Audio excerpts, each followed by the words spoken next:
Bonjour à tous, bienvenue dans ce Flash Info. C'est un week-end particulièrement pluvieux en Côte d'Ivoire. La météo avait annoncé de fortes pluies avec orage et c'est le cas depuis vendredi. Des pluies diluviennes entraînant des dégâts énormes, mais aussi des pertes en vie humaine.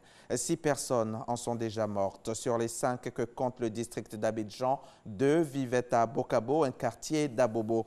Notre reporter est retourné sur les lieux du drame avant de faire un tour à Yopougon, nouveau quartier où une maison s'est effondrée hier matin. Le ministre de la Sécurité et de la Protection civile est aussi descendu sur le terrain. Vagondo Diomandé a lui-même constaté les dégâts causés par les fortes pluies, profitant de cette tournée pour appeler les populations à la vigilance et au respect des mesures de prévention. C'était au micro d'Abou Sanogo, vous l'entendrez dans le 13h. Et justement, nous sommes le 13 octobre, la journée internationale de la réduction des risques de catastrophe, journée désignée par l'Assemblée générale des Nations unies en 1989 à la suite d'un appel lancé par la communauté internationale en vue de promouvoir une culture de sensibilisation et de la prévention aux effets des catastrophes. Ici en Côte d'Ivoire, une plateforme nationale de réduction des risques de catastrophe a été mise en place. Les catastrophes naturelles affectent chaque année des millions de personnes dans le monde. Les pertes et dommages qui en résultent sont tragiques. Les catastrophes influent également sur le développement car on estime qu'elles entraînent chaque année des pertes économiques de 250 à 300 milliards de dollars.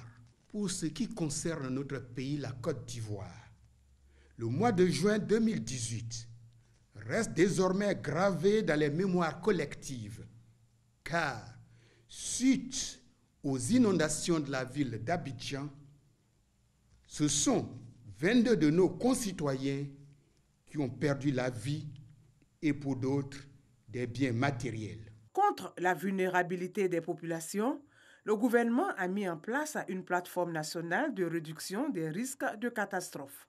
Cette plateforme sert de catalyseur pour une meilleure compréhension et connaissance des aléas ou risques afin de donner des orientations aux différentes parties prenantes pour intégrer les mesures d'atténuation des risques et de relèvement suite aux catastrophes dans la planification du développement au niveau sectoriel et local.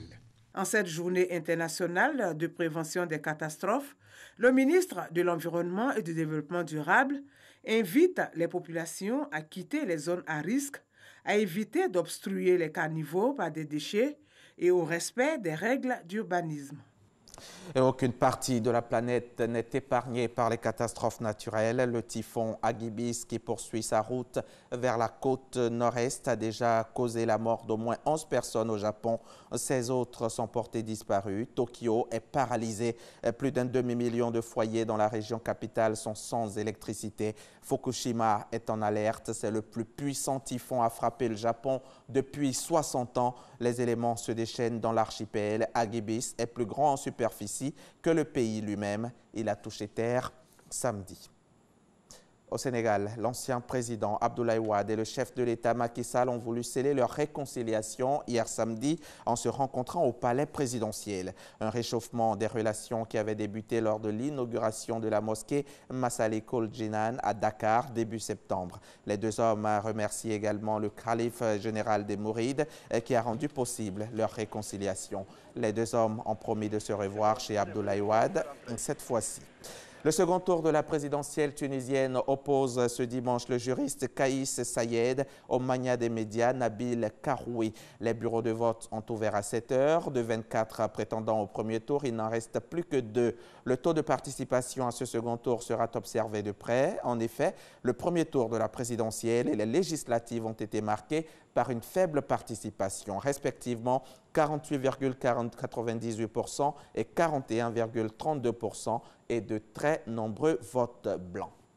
C'est la fin de ce flash. Merci de l'avoir suivi. Le journal, c'est à 13 h et c'est aussi à ne pas manquer. Dans le cadre du magazine du dimanche, je recevrai le directeur exécutif de l'ICCO, l'Organisation internationale du cacao, M.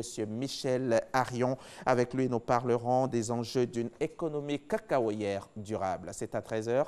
À tout à l'heure.